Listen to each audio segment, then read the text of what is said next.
Hi everyone and welcome back.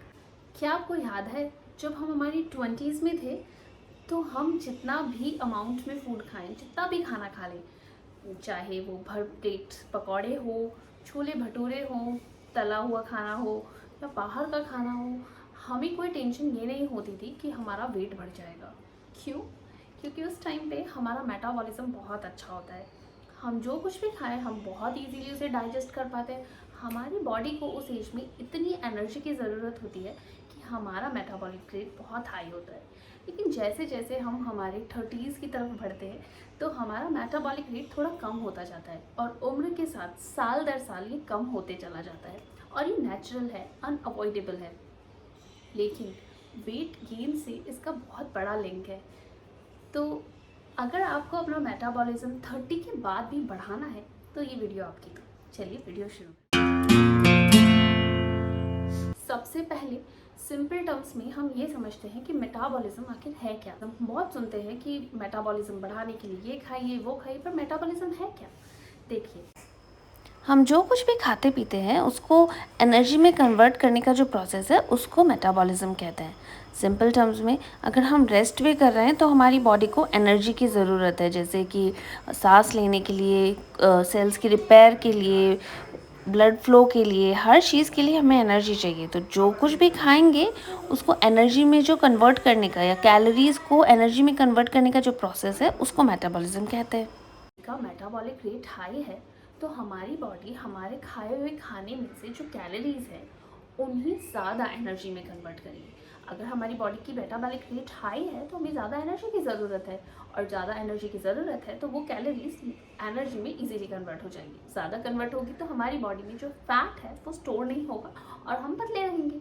लेकिन जैसे जैसे हमारी उम्र बढ़ती है ना, वैसे वैसे हमारी जो मेटाबॉलिक रेट है वो कम होती जाती है। लेकिन क्या ये पॉसिबल है कि उम्र के साथ हमारी मेटाबॉलिक रेट बढ़ ही रहे और हमारा वेट जो है वो रिड्यूस हो जाए? बिल्कुल पॉसिबल है। मेटाबॉलिज्म इम्प्रूव करने के लिए, इंक्रीज करने के लिए 3 बहुत इंपॉर्टेंट फैक्टर्स हैं। आपको 3 चीज़ें ध्यान में रखनी है। Number 1 is your diet. This you all might already know that diet plays a very important factor in almost everything. आपको जो भी प्रॉब्लम है, आपको सबसे पहले कोई भी आके यही बोलेगा कि प्लीज़ इम्प्रूव योर डाइट। तो डाइट इम्प्रूव कर लो, आपकी लाइफ की सारी प्रॉब्लम्स अपने आप खत्म हो जाएंगी। तो डाइट में बेसिकली आपको कुछ चीज़ों का ध्यान रखना है। मैं मेजर पॉइंट्स आपको बता देती हूँ। The first thing that you need to know is कि आपको अपनी जो डाइट है वो अपनी जो मील्स हैं उनको दिन भर में लेना है, 5 से 6 बार में।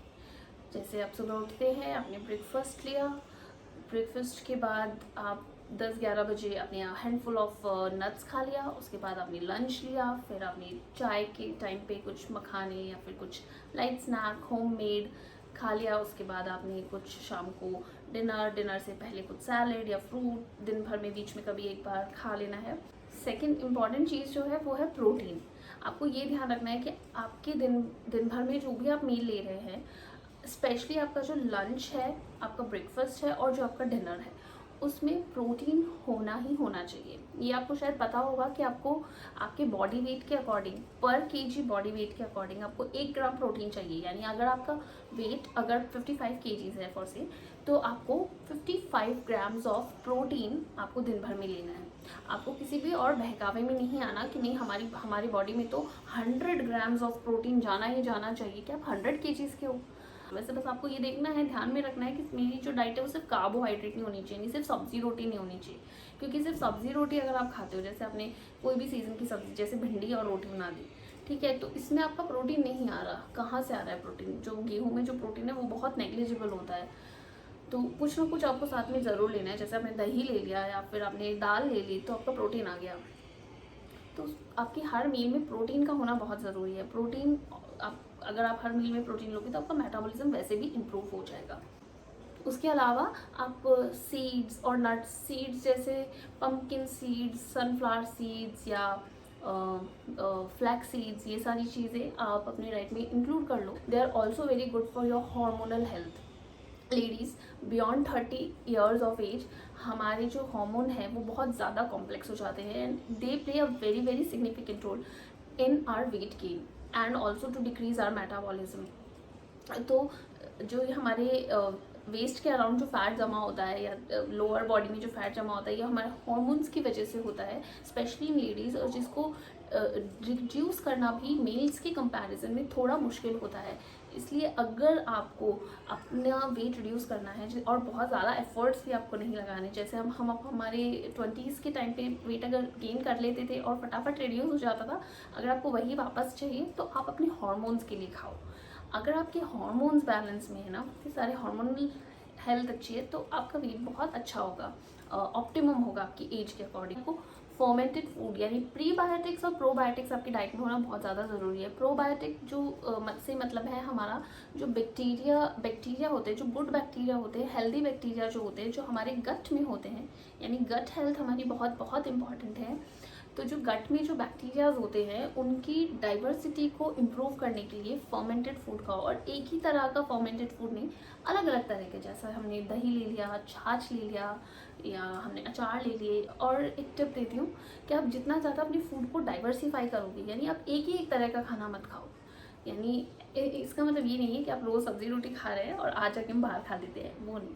आप जितना ज़्यादा कल्चरली, ट्रेडिशनली, रीजनली अपने फूड को डाइवर्सिफाई करोगे, फेस्टिवल्स के अकॉर्डिंग आप खाओगे, ट्रेडिशंस के हिसाब से आप खाओगे, जहाँ आप हो उसके हिसाब से आप खाओगे, आपका जो जितना फूड डाइवर्सिफाई होगा ना, उतना आपका जो गट का जो इन्वायरमेंट होगा वो उतना ही ज़्यादा डाइवर्सिफाई होगा, जो आपके हेल्दी बैक्टीरियाज है वो उतनी ज़्यादा अच्छे होंगे, और आपकी जो ओवरऑल हेल्थ है वो उतनी ही ज़्यादा इम्प्रूव होती जाएगी।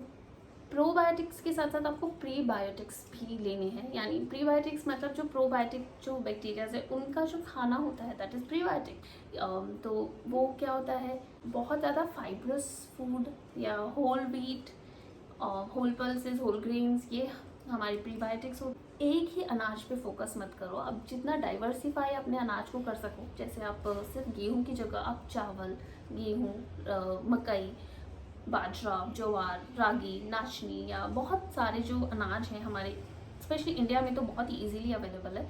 जितना ज़्यादा आप अनाज अपनी डाइट में इंक्लूड करोगे, जितना ज़्यादा आप लोकल फूड अपनी डाइट में इंक्लूड करो, pulses and variety of them, तो उतना ही ज़्यादा आपकी ओवरऑल हेल्थ इम्प्रूव होगी।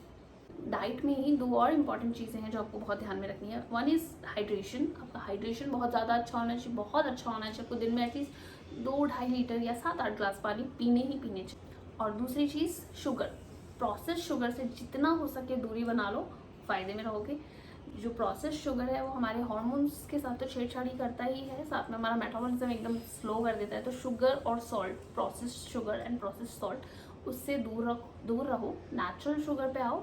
मेटाबॉलिज्म इम्प्रूव करने के लिए हार्मोन्स को बैलेंस रखना बहुत ज़्यादा ज़रूरी है। हार्मोन बैलेंस रखने के लिए एक चीज़ है जो बहुत ही ज़्यादा इम्पॉर्टेंट है, often less talked about, is sunlight. Yes, sunlight. Vitamin D की जो डेफिशिएंसी आजकल बहुत ज़्यादा कॉमन है, और हम लोग विटामिन डी की डेफिशिएंसी को दूर करने के लिए हम लोग को बोला जाता है कि आपको सप्लीमेंट्स लेने पड़ेंगे। लेकिन मैं आपको ये बताऊं कि सप्लीमेंट्स जितना असर करेंगे वो करेंगे, अगर ज़रूरत है तो हमें सप्लीमेंट लेने भी पड़ेंगे, लेकिन सबसे ज़्यादा जो इफेक्टिव चीज़ है ना वो सनलाइट है। सनलाइट में इतना जादू है ना, इतनी हीलिंग पावर्स है। अगर आपको एक्सपीरियंस करना है ना, तो आप मॉर्निंग जो सनलाइट होती है ना, रिकमेंडेड जो 9 to 11 वाली जो सनलाइट होती है, जो 20 मिनट 15 मिनट जितना भी आपको टाइम मिले, सन में जाओ। सन में पॉजिटिव एनर्जी और पॉजिटिव एटीट्यूड के साथ जाओ। ये नहीं सोचो कि मुझे धूप लग जाएगी, मैं काली हो जाऊंगी, मुझे कुछ हो जाएगा, मैंने सनस्क्रीन नहीं लगाई है, ऐसा कुछ नहीं। सिर्फ जाओ और उस एनर्जी को फील करो। अगर आप 10-15 मिनट भी ये करते हैं ना, आपकी बॉडी की मैक्सिमम प्रॉब्लम्स तो आपकी वैसे ही दूर हो जाएंगी। क्यों आपकी 30 की एज में आपको 50 वाले लक्षण दिखाई देते हैं आजकल? क्योंकि हम सन को बिल्कुल अवॉइड करते हैं, हम सन में जाते ही नहीं। लेकिन जब आप सूरज को लेकर आओगे ना अपनी ज़िंदगी में, क्योंकि बहुत ही खूबसूरत एक पावर होती है सनलाइट में। Now coming to the second factor is exercise. नियमित तौर पे आपको करनी चाहिए। अब आपको ये बोले कि आप रोज़ जाके जिम में करो, डंबल उठाओ, वेट उठाओ, वो पॉसिबल नहीं होगा। लेकिन आपको जो भी एक्सरसाइज करनी है, जो भी फिजिकल एक्टिविटी करनी है, B it yoga, B it strength training, gym, walking, running, cycling, swimming, Pilates, dance, Zumba, anything, physical activity होनी चाहिए। आपको जो भी करनी है फिजिकल एक्टिविटी आप करो। और एक चीज़ आप और कर सकते हो, हमारी जो बॉडी में जो मसल्स होती हैं, तो मेटाबॉलिक जो एक्टिविटी होती है वो वहीं होती है मसल्स में। तो आपको मसल मास आपको इम्प्रूव करना है, उसके लिए आपको स्ट्रेंथ ट्रेनिंग करनी पड़ेगी, लेकिन उसके लिए आपको सिर्फ जिम जाने की ही ज़रूरत नहीं है। अगर आप जिम जा सकते हैं, वेट ट्रेनिंग कर सकते हैं, वेल एंड गुड, बेस्ट है, करिए। लेकिन अगर आप नहीं कर सकते तो आप निराश होकर घर पे मत बैठ जाओ कि अब मैं नहीं कर सकती, मतलब मुझे कुछ करना ही नहीं है, मैं और कुछ नहीं कर सकती। आप स्टार्ट तो करो, आप योगा करो, वॉकिंग करो, आप बॉडी वेट एक्सरसाइजेस करो, घर पे करो, बट करो। और coming to the third part, stress and sleep management. आज के टाइम पे हम देख रहे हैं कि हमारा स्ट्रेस, एंजाइटी, डिप्रेशन और मेंटल प्रॉब्लम्स कितनी ज़्यादा बढ़ गई हैं। साथ साथ हमारी स्लीप क्वालिटी भी डिक्रीज़ हो गई है। भले ही ज़्यादा घंटों तक सोते हैं, लेकिन हमारी नींद जो है पूरी नहीं होती, हम पूरा दिन फ्रेश फील नहीं कर पाते। Why? Because the sleep quality has reduced and anxiety or depression or stress levels has increased. तो आपको सबसे पहले जो अपने ऊपर काम करना है वो ये करना है कि आपको अपना स्ट्रेस लेवल डिक्रीज़ करना है और स्लीप क्वालिटी इम्प्रूव करनी है। तो उसके लिए कुछ चीज़ें हैं, जो जैसे एक्सरसाइज और डाइट अगर आपकी रेगुलर रहेगी या पूरा दिन भर की जो फिजिकल एक्टिविटी है वो आपकी अच्छी रहेगी तो आपको बढ़िया नींद आएगी। सोने से पहले अगर आप हल्दी वाला गर्म दूध पीते हैं तो आपको बढ़िया नींद आएगी, अच्छी नींद आएगी। सुबह उठने के बाद और सोने के पहले जो मोबाइल आप यूज़ करते हैं उसको एकदम बंद कर दो तो आपको अच्छी नींद आएगी। करो, मेटाबॉलिज्म, वेट रिड्यूस, सारी प्रॉब्लम्स अपने आप ऑटोमेटिकली ठीक होती जाएंगी। डेफिनेटली अगर आप 30 के ऊपर है, 40 के ऊपर है, 50 के ऊपर है, एज के साथ आपका मेटाबॉलिक रेट कम होगा, लेकिन उसे मैनेज करना, इम्प्रूव करना, समय से पहले डिक्रीज़ नहीं होने देना, वो सब आपके हाथ में।